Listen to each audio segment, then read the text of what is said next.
हाँ dear student, आज हम पोइम की जो है कॉम्प्रीहेंशन क्वेश्चन जो 4 नंबर का आता है इस पर जो है इसे करेंगे। इसे में क्या है कि पोएम की जो स्टेंजा पढ़कर उसके आंसर जो सेलेक्ट करने होते हैं और इसे हम बिना रटे हुए और समझो किस तरह से मैं आपको इसका सही जो तरीका बताऊंगा। देखिए,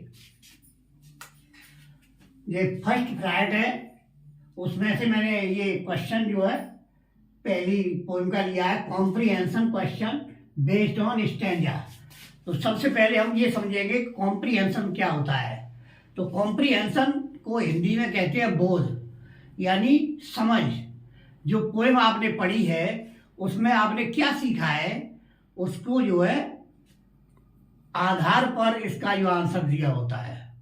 तो देखते हैं, पहले जो है स्टैंजा, उसमें लिखा है read the stanza and select the answer of the question given below. Stanza को पढ़िए और इसमें से दिए हुए जो नीचे प्रश्न है उनके आंसर को छांटिए। तो जैसे अब मैंने आपको ये पढ़ा दी है तो ये समझ लो। इसमें क्या है कि आपको हर पोएम के राइटर और पोएम का टाइटल याद कर लेना चाहिए। तो give the title of the poem from which above noted stanza has been taken, यानी इस पोएम का शीर्षक बताइए जिससे ये स्टैंजा ली गई है। And who is the writer of the poem. अब मैं इसको लिख के बताता हूँ। गिव द टाइटल, पोएम का टाइटल क्या है, जैसा कि लाइन को पढ़ के ही मालूम पड़ जाता है। ए वे ए क्रो सुक डाउन डस्ट ऑफ स्नो। ये डस्ट ऑफ स्नो आ गया तो थोड़ा बहुत पहले पढ़ना चाहिए, अब खुद ही जो मालूम पड़ जाएगा। तो इसका टाइटल है। अब बच्चे लोग क्या करते हैं, उसे एक तरफ से यहाँ से उन्हें मिलता सा लगा और वहीं से लिख देते हैं। ऐसा बिल्कुल भी नहीं करना है, टू दी पॉइंट आंसर देना है। देखिए टाइटल ऑफ दी पोएम, तो यहाँ से इसमें आधा क्वेश्चन में से ही सेट करना है।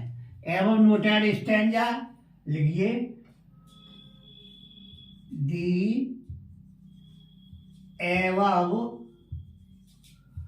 Noted stanza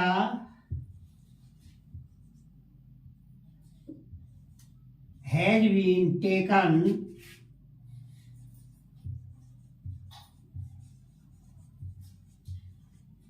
from the poem या title from the poem The Dust of Snow, The Dust of Snow। निम्न ये जो स्टैंजा है वो डस्ट ऑफ स्नो नामक कविता से ली गई है। अब इसका राइटर कौन है, who is the writer of this poem. तो इसका writer Robert Frost. Robert Frost is the writer, is the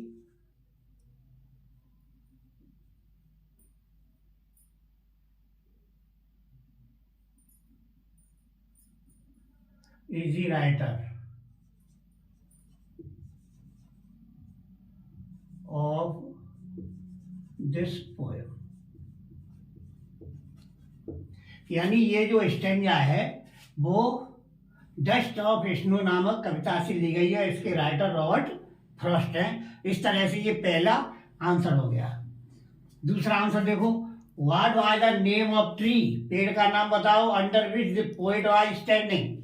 पेड़ का नाम बताइए जिसके नीचे कवि खड़ा हुआ था।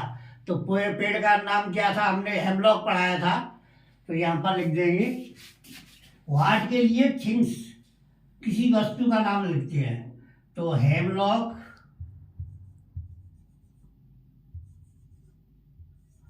हेमलॉक was the name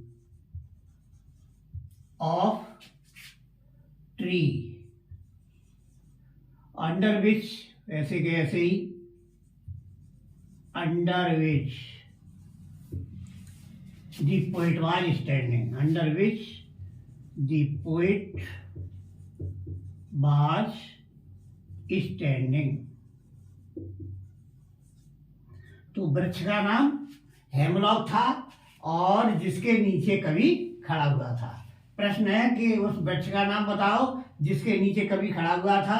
तो उस पेड़ का नाम है hemlock was the name of tree. पेड़ का नाम हेमलॉक है जिसके नीचे कवि खड़ा हुआ था। Question number 3, who was the sitting on the tree. पेड़ पर कौन बैठा था? ए वे क्रो शुक डाउन, कोई ने हिलाया था। तो अब कौन बैठा था?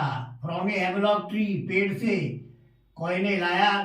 तो इस पे हु के लिए crow, A crow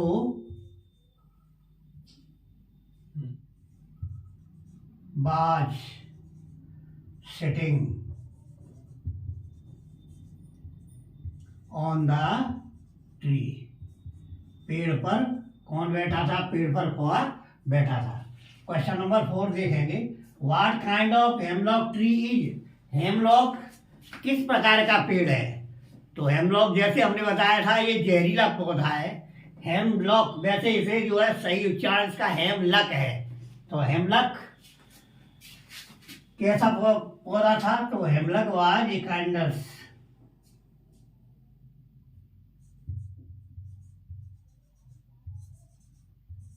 हेमलक was is है तो इसमें से ही इज करना। Hemlock is a poisonous tree.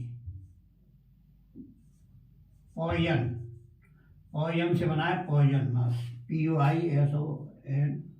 POISONOUS, poisonous tree. Full stop. Hemlock किस प्रकार का पेड़ है? Hemlock is a poisonous tree. Hemlock is जो है पॉइजनस जहरीला पौधा है। Question number 5, where was the poet standing and why. यहाँ पर है 2 क्वेश्चन, इसमें मैंने 2 क्वेश्चन दिए हैं। वेयर वाज द पोएट, कवि कहाँ था और कहाँ खड़ा था और क्यों। तो आपने पोएम पढ़ी है, कवि कहाँ पर खड़ा हुआ था? हेमलॉक ट्री के नीचे। तो वेयर के लिए प्लेस, अब यहाँ प्लेस स्थान बताना है, अंडर दी हेमलॉक ट्री। तो दी पोएट, आधा आंसर तो इसी में से लिखना है। The poet was standing under a hemlock tree। अब क्यों खड़ा हुआ था? Because he was feeling, because he was feeling good. पेड़ के नीचे यानी hemlock. Where was the poet standing, कवि कहाँ पर खड़ा हुआ था? कवि हेमलॉक पेड़ के नीचे खड़ा हुआ था। क्यों खड़ा हुआ था? Because he was feeling good, क्योंकि उसको अच्छा लग रहा था, उसे अच्छा महसूस हो रहा था। कोई हीट में, गर्मी में है और उसको ठंडी जो है बर्फ के जो कण हैं तो उसके शरीर पर पड़ते ही उसको थोड़ा आसान महसूस हुआ, अच्छा लगा, तो इसलिए वह पेड़ के नीचे खड़ा हुआ था। स्टेंजा 2 में देखिए, what thing did the mood off poet change. कवि का जो मनोभाव है, मनोदशा किस तरह से बदल गई, किस चीज ने बदली, सॉरी, कवि की मनोदशा या उसके मूड को किसने बदल दिया? तो